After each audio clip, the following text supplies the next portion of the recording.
On a un produit qui est exemplaire, qui est sympathique, qui apporte du bien-être aux gens, qui permet une économie décarbonée. À nous, en termes de fabrication industrielle, en termes de positionnement employeur, d'être tout aussi exemplaire.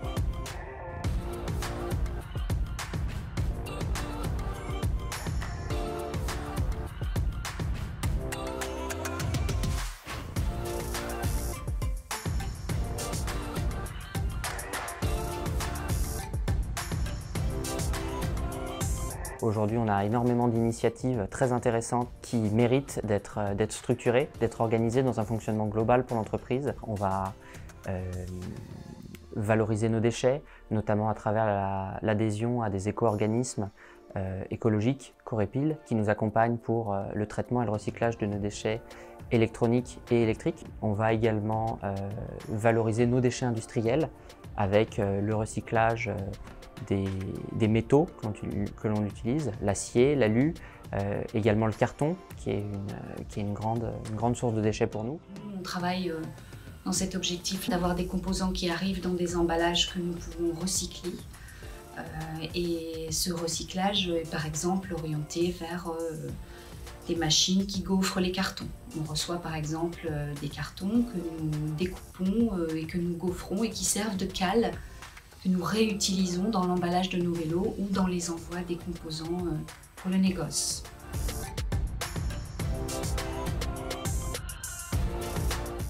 On envisage par la suite d'intégrer une nouvelle ressource pour développer la démarche RSE. Nos salariés sont très en demande. On a un produit éco-responsable et c'est vrai que la fibre des salariés arcadiens reste très intéressée par des démarches d'économie circulaire. Pour nous, l'enjeu, c'est de mettre encore plus qu'il ne l'est les enjeux humains au centre des décisions de l'entreprise. C'est une politique de formation ambitieuse parce qu'on a des collaborateurs qui sont avec nous depuis longtemps, d'autres moins, mais tout le monde a besoin de progresser et on cherche tous, moi le premier, à s'épanouir et à progresser dans notre travail.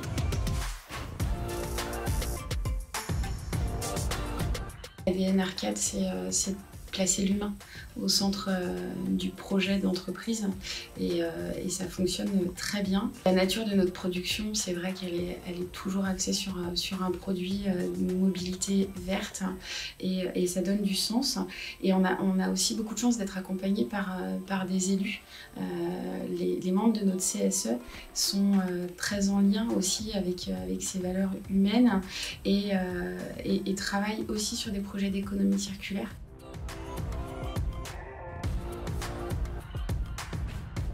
La mobilité douce, c'est l'enjeu de la décennie qui s'ouvre. Ça ouvre aussi un enjeu assez formidable pour nous. On a un produit qui permet une économie décarbonée. À nous, en termes de fabrication industrielle, en termes de positionnement employeur, d'être tout aussi exemplaire.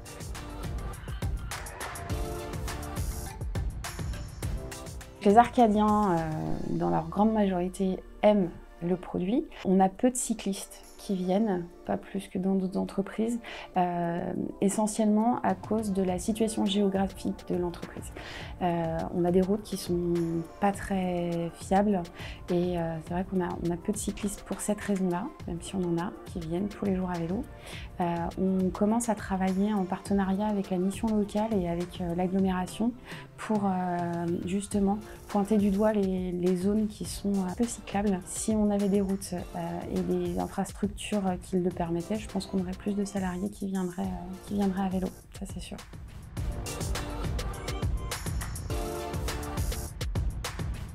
Alors depuis plusieurs années, on reçoit des candidatures issues vraiment de personnes qui sont attirées par le produit, plus que par l'industrie en particulier, et à tous les niveaux. On a beaucoup de jeunes qui viennent vers nous parce qu'ils sont passionnés par le cycle et qui veulent travailler dans le vélo. On reçoit de plus en plus de candidatures de cadres, par exemple, qui souhaitent vraiment allier un projet professionnel qui soit en lien avec leurs valeurs humaines. Et du coup, on a de plus en plus de candidats qui expriment le fait qu'ils veulent trouver du sens, et des candidats qui viennent pour la partie éco-responsable et pour les valeurs de l'écomobilité et d'un produit plutôt écologique.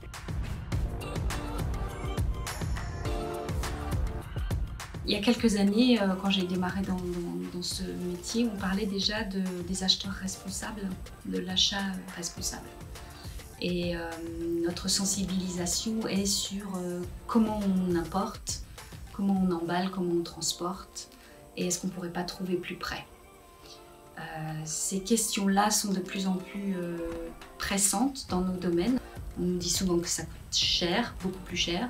C'est une véritable question, on est en plein cœur de cette question-là, et je pense que la crise sanitaire nous a poussés à encore plus essayer de relever ce défi, de faire autrement.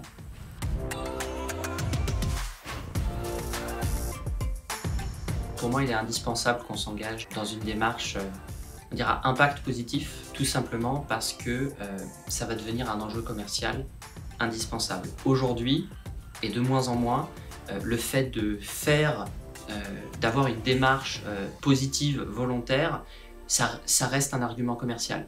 Pour moi, demain, ce ne sera plus un argument commercial, ce sera un indispensable. Notre enjeu pour nous, c'est d'en faire un maximum pour être pionnier, pour être innovant sur ces démarches-là et pour être exemplaire à la fois sur le produit et en termes employeurs.